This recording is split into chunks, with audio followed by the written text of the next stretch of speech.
সেই ফাঁক গলে কত অপরাধী বাইরে আরামে ঘুরে বেড়াচ্ছে, আর কত নিরপরাধ মানুষ শাস্তি পাচ্ছে। সেটা তো আমরা সবাই জানি, তাই না স্যার?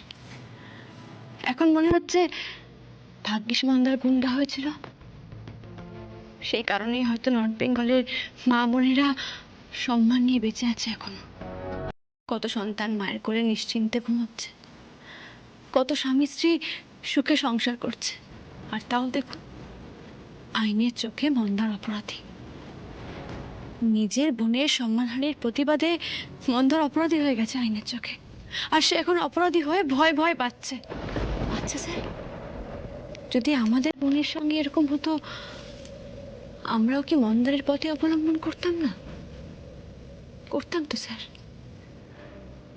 তখন তো আমরাও অপরাধী হয়ে যেতাম। স্যার, আমরা পারি না মন্দারকে রক্ষা করতে? ওই আইনের ফাঁক থেকে মন্দারকে বাঁচিয়ে নিয়ে একটা সুস্থ জীবন দিতে মন্দারকে আমরা পারি না? স্যার, ওই কাগজে লেখা আইন না মন্দারকে আবার কালো অন্ধকার জগতের দিকে ঠেলে দেবে। আমরা ওকে বাঁচাতে পারি না স্যার? বলুন না স্যার, ওর কি শাস্তি ব্যাপারটা সত্যি খুব জরুরি? মন্দার দাঁড়াও। না না দরকার নেই। মন্দার ওয়েট। আরে বলছি তো দরকার নেই। কথা বলছি তো। দরকার নেই দাদা, একটা হেভি আইডিয়া দিয়েছেন, কিন্তু আমার আপনার আইডিয়ার কোনো প্রয়োজন নেই, কোনো সাহায্যের দরকার নেই। ঠিক আছে, আমি চলে যাচ্ছি, সব ঝামেলা মিটে যাবে। হ্যাঁ, টাটা, বাই বাই। কি রে, কোথায় চললি তুই? চলে যাচ্ছি। চলে যাচ্ছি মানে? কি ব্যাপারটা কি বলো তো তোমার মন্দার? খালি খালি বাড়ি থেকে চলে যাচ্ছি এমন ভাব করছো যেন বাড়ির লোকেরা তোমাকে এখানে আটকে রেখেছে জোর করে, অত্যাচার করছে তোমার উপরে। খালি খালি বাড়ি থেকে বেরিয়ে যাচ্ছ, বাড়ির লোকেদের তোমাকে সাধ্য সাধনা করে নিয়ে আসতে হচ্ছে। তুমি তো কোনো ধোয়া তুলসী পাতা নও যে কে কি বললো তোমার গায়ে একেবারে ফোসকা পড়ে যাচ্ছে। কি ব্যাপারটা কি তোমার? কেউ কিছু বলছে তো না, শুধু নানা রকম কায়দাবাজি করে আমাকে পুলিশে ধরিয়ে দেওয়ার চেষ্টা করছে, তাই না?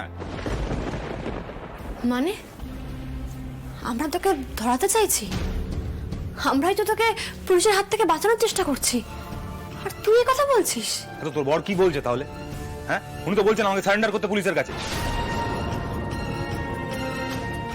দাদা ভাই, এ কি, আপনি ওকে পুলিশের কাছে সারেন্ডার করতে বলেছেন?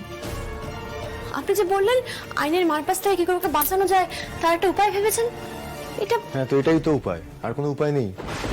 দেখুন শ্যামলী, একটা খুনের আসামি কেন রাজসাক্ষী হতে হয়? স্যারেন্ডার করতে হয়। আর যদি এর বাইরে অন্য কিছু করে তাহলে সারা জীবন ওকে পালিয়ে বেড়াতে হবে।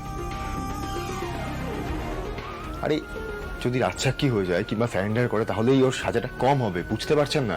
মানে কি উপায় বলবো ওকে আমি? আর তাছাড়া ও যদি জেলে থাকে কিছু নতুন স্কিল শিখবে, পড়াশোনা শিখবে, আর যদি খুব ভালো ব্যবহার করে তাহলে হয়তো পেরোলে ওর তাড়াতাড়ি মুক্তি হয়ে যেতে পারে। শুনুন দাদা, এই যে কথাগুলো বললেন না, সব কিছু আমি জানি। না না, আপনি কি ভাবছেন যে আপনার থেকে কম জানি আমি জেলের ব্যাপারে? আপনি তো জেলের 1 কিলোমিটার কাছেও কখনো জানি, আমাকে শেখাচ্ছে। আপনি যে কথাগুলো বললেন না, এই কথাগুলো টিভিতে দেখতে খুব ভালো লাগে, বইতে পড়তেও খুব সুন্দর লাগে, কিন্তু আসল জীবনে যে কতটা কষ্টকর সেটা আপনি বুঝতে পারবেন না। দীপক সোরেন আমার কাছ থেকে সবকিছু কেড়ে নিয়েছে। ওই কৃমিটাকে মারার পর আমি এসব সহ্য করব? একদমই না। হাতে বন্দুক নেব, গুলি মেরে দেবো, শেষ। কিন্তু সারেন্ডার কখনো করবো না। আচ্ছা ঠিক আছে, তোকে সারেন্ডার করতে হবে না। মাথা ঠান্ডা কর, এবার ঘরে যা। এখন তোরা বলছিস এসব কথা, পরে ঠিক ফন্দি ফিকির করে আমাকে ধরিয়ে দিবি।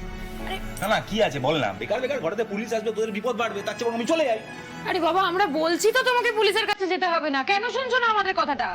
এই শোন, একদম ফালতু জেদ করবি না, চুপচাপ ঘরে যাবি, ঘরে যা যা, আমরা দেখে নিচ্ছি। হ্যাঁ মন্দার, যা ঘরে যা। আমি কথা দিচ্ছি, তোকে কোথাও যেতে হবে না, স্যারেন্ডার করতে হবে না। আমাকে ভরসা করিস তো? যা আবার ঘরে যা।